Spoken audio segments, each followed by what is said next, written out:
टूनी अपने पापा के साथ रहती है। टूनी के पिता एक बिजनेसमैन है और उनके घर में किसी चीज की कोई कमी नहीं रही। उन्होंने अपनी बेटी टूनी को बहुत ही नाजुक से पाला और उससे घर का कभी कोई काम नहीं करवाया। कुछ दिनों बाद कालू ने टूनी की शादी एक सोनू नाम के लड़के से तय कर दी और बड़े ही धूमधाम से उनकी शादी की। लेकिन शादी के अगले दिन बाद जब टूनी की सास चंपा ने टूनी से रसोई में खाना बनाने को कहा, सासू माँ मुझे घर का कोई काम वाम नहीं आता है, तो अगर आप सोच रही हो कि मैं खाना बना दूं तो वो तो नहीं हो सकता माँ जी, क्योंकि मुझे खाना बनाना नहीं आता है। अरे बहू, ये तू कैसी बातें कर रही है? तुझे कुछ भी बनाना नहीं आता क्या?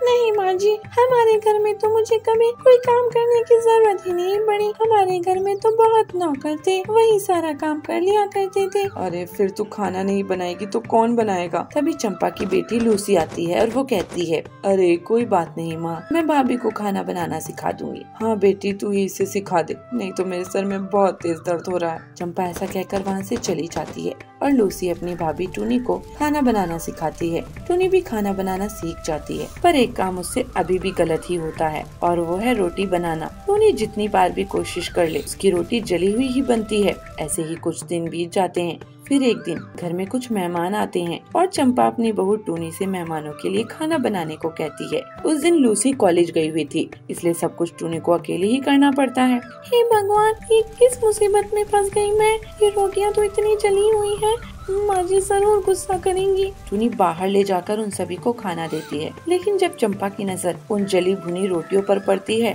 तो वो आग बबूला हो जाती है और टूनी को एक कोने में ले जाकर कहती है, ये क्या है टूनी बहू, तुझसे अच्छी रोटी सेकी नहीं गई क्या? तूने तो मेरी इज्जत कहीं की नहीं छोड़ी। माँ जी, आपको तो पता है ना, मुझे रोटी अच्छे से बनानी नहीं आती। हाँ पता है, तू रोटियाँ नहीं सेकेगी तो कौन सेकेगा? हे भगवान, कैसी बहू मिली है मुझे। अगले दिन टूनी फिर वैसी ही जली भुनी रोटियां लेकर आती है। चंपा उसे बहुत समझाती है, लेकिन टूनी की आदत इतनी जल्दी कैसे बदलने वाली थी? वो तो अभी भी वैसे ही जली भुनी रोटियां सेका करती थी। इसलिए अब चंपा ने वही जली भुनी रोटियां खाने की आदत डाल ली। लेकिन टूनी से आज तक रोटियां तमीज ही नहीं सेकी गयी। वो आज भी रोटियों को जला भुना कर ही सेकती है।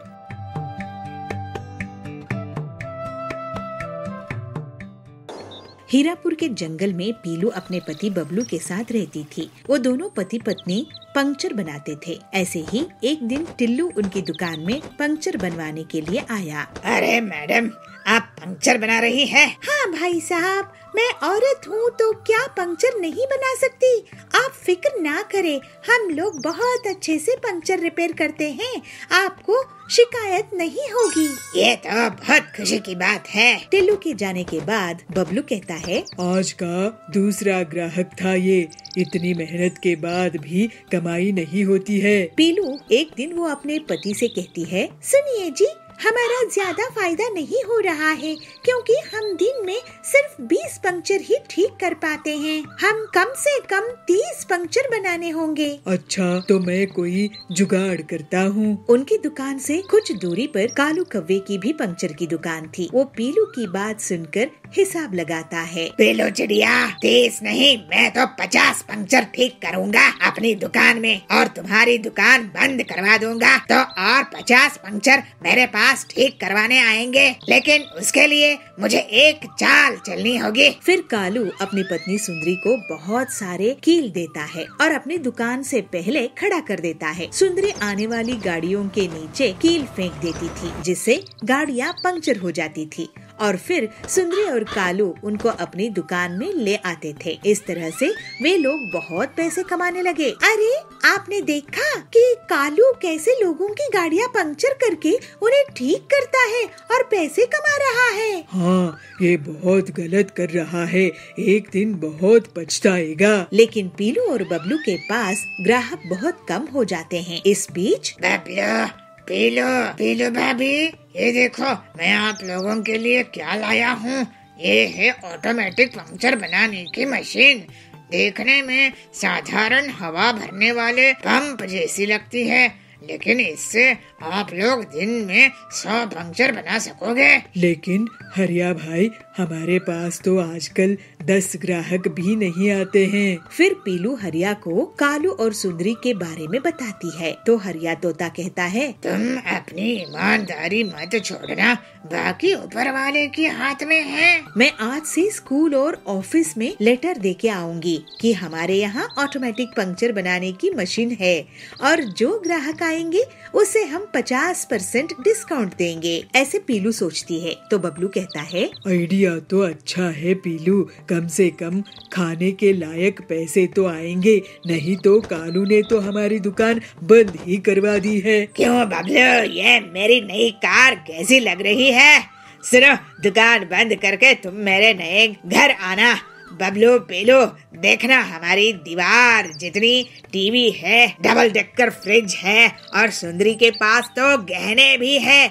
तुम्हारी तरह गरीब नहीं है हम लोग। तो पीलू कहती है, जाओ कालू जाओ, हम ईमानदार थे, हैं और रहेंगे। कालू उनकी हंसी उड़ाकर चले जाता है। इसी तरह कुछ दिनों के बाद तेज रफ्तार से बड़ी सी गाड़ी आ रही होती है। सुंदरी ये देखकर सोचती है, अरे इतनी बड़ी कार, इनसे तो 1000 रुपए लूंगी पंक्चर ठीक करने का।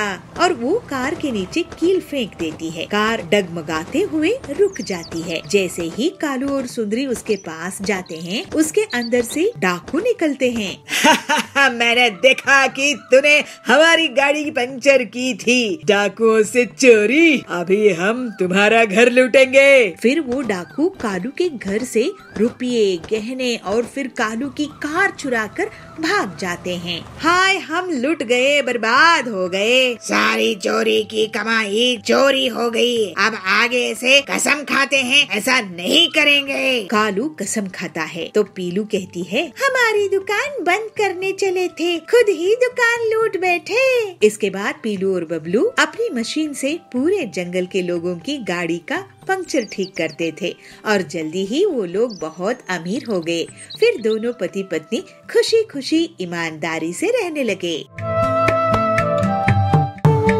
मूंगा गांव के जंगल में बबलू अपनी पत्नी पीलू के साथ रहता था। बबलू बहुत ही नेक दिल ईमानदार कबूतर था। बबलू एक बार बेकरी की दुकान खोलता है तो गांव के लोग उसे उधार में केक, ब्रेड वगैरह ले जाते थे और फिर उसको कभी भी पैसे वापस नहीं करते थे। इस वजह से उसे बेकरी बंद करनी पड़ गई। ऐसे ही एक दिन बबलू परेशान बैठा था, तब पीलू उसके पास आके बोलती है, क्या हुआ जी, आप परेशान क्यों हैं? तुम तो जानती ही हो ना पीलू कि मैं जो भी काम शुरू करता हूँ उसमें मेरा सिर्फ और सिर्फ नुकसान ही हो जाता है। मैं तो ये समझ ही नहीं पा रहा हूँ कि मेरा इतना नुकसान आखिर क्यों होता है। आपको नुकसान इसलिए होता है क्योंकि आप जरूरत से ज्यादा सीधे साधे हो। इन गांव वालों ने आपका बहुत फायदा उठाया है। आप उधार में चीजें देते गए, लेकिन ऐसा आगे से चलता रहा तो हमारे पास खाने के लिए भी पैसा नहीं बचेगा। तुम सही कह रही हो पीलू, मैं अब एक आखिरी बार कोई काम शुरू करके देखता हूँ। अगर अच्छे से चला तो ठीक है, नहीं तो शहर जाकर कोई नौकरी ढूंढ लूंगा। हम यही कुछ काम कर लेंगे, मगर आप उधार किसी को नहीं देना, ये सोचकर ही काम शुरू करो। ठीक है, एक आखिरी बार मैं कोशिश करता हूँ। कुछ दिनों बाद बबलू पीलू से कहता है, पीलू, मैं बाजार घूमकर देख रहा था कि कहाँ किसकी दुकान है, किसकी नहीं है। मैंने देखा कि हमारे गांव में सब्जी की दुकान तो है ही नहीं। गांव वाले पड़ोस के गांव से सब्जियां खरीद रहे थे, इसलिए मैं सोच रहा हूँ कि मैं सब्जी की दुकान लगाऊंगा। ये तो सच में बहुत अच्छी आइडिया है। अब मैं अपनी आखिरी जमा पूंजी लगा रहा हूँ, इसको मैं बर्बाद होने नहीं दूंगा। फिर जल्द ही बबलू अपनी सब्जी की दुकान खोल लेता है। बबलू के बहुत बार कहने के बाद भी बहुत से गांव वाले अभी भी उससे बिना पैसे दिए सब्जी ले जाया करते थे। एक दिन पीलू भी उसकी दुकान में इसीलिए बैठती है कि लोग बिना पैसे दिए सब्जी नहीं ले जा पाए। एक दिन डॉक्टर बबली उनकी दुकान में आती है। पीलू, बबलू, तुम्हारी दुकान में सलाद का वेजिटेबल्स है क्या? डॉक्टर मैडम, ये लीजिए सलाद के वेजिटेबल्स, ये बहुत ही स्वादिष्ट है, लेकिन थोड़े महंगे हैं। मैं इन वेजिटेबल्स की सलाद खाती हूँ। ये स्वादिष्ट तो होते ही है, लेकिन फायदेमंद भी बहुत होते हैं। और रही बात कीमत की, तो हेल्थ इज वेल्थ। अभी मौसम बदलने वाला है और ये आने वाली गर्मी के मौसम में गर्मी से बचाएगा। मुझे ये 5 किलो दे दो। डॉक्टर बबली की जाने के बाद पीलू बबलू से कहती है, सुनिए जी, डॉक्टर मैडम क्या कह रही थी? सुना ना आपने कि इस साल बहुत गर्मी होने वाली है और गर्मी से बचने के लिए वेज सलाद फायदेमंद होगा। हाँ, अगर ऐसा होगा तो वेज सलाद से लोगों को गर्मी में बहुत फायदा होगा। इसका मतलब हम खुद ही वेज सलाद बेच सकेंगे और पूरे गांव में हमारे अलावा कोई नहीं है। देखो, गांव वाले ऐसे ही इसे नहीं खरीदेंगे। हम क्यों ना एक प्लेट बनाकर उसको बेचें? कुछ ही दिनों में लोगों को गर्मी से परेशानी होना शुरू हो जाता है और डॉक्टर बबली सबको वेज सलाद खाने की सलाह देती है। इस तरह से बबलू और पीलू की दुकान में भीड़ इकट्ठा होने लगती है। सुनिए गाँव वालों, भाई और बहनों, मैं आप लोगों को अब से उधार में कुछ नहीं दूंगा। आपको अपनी सेहत का ख्याल रखना है तो पैसा देकर वेजिटेबल सलाद खरीदो। बबलू की बात सुनकर लोग सोच में पड़ जाते हैं, लेकिन फिर गर्मी के बुरे प्रभाव से बचने के लिए वो पैसे देते हैं। इस तरह से लोगों की सेहत को भी नुकसान नहीं होता है और वो सब अब सबक ले लेते हैं कि कोई भी अच्छी चीज मुफ्त में नहीं मिलती है। फिर कुछ ही दिनों में बबलू और पीलू बहुत अमीर हो जाते हैं। इस तरह सभी खुशी खुशी रहने लगे।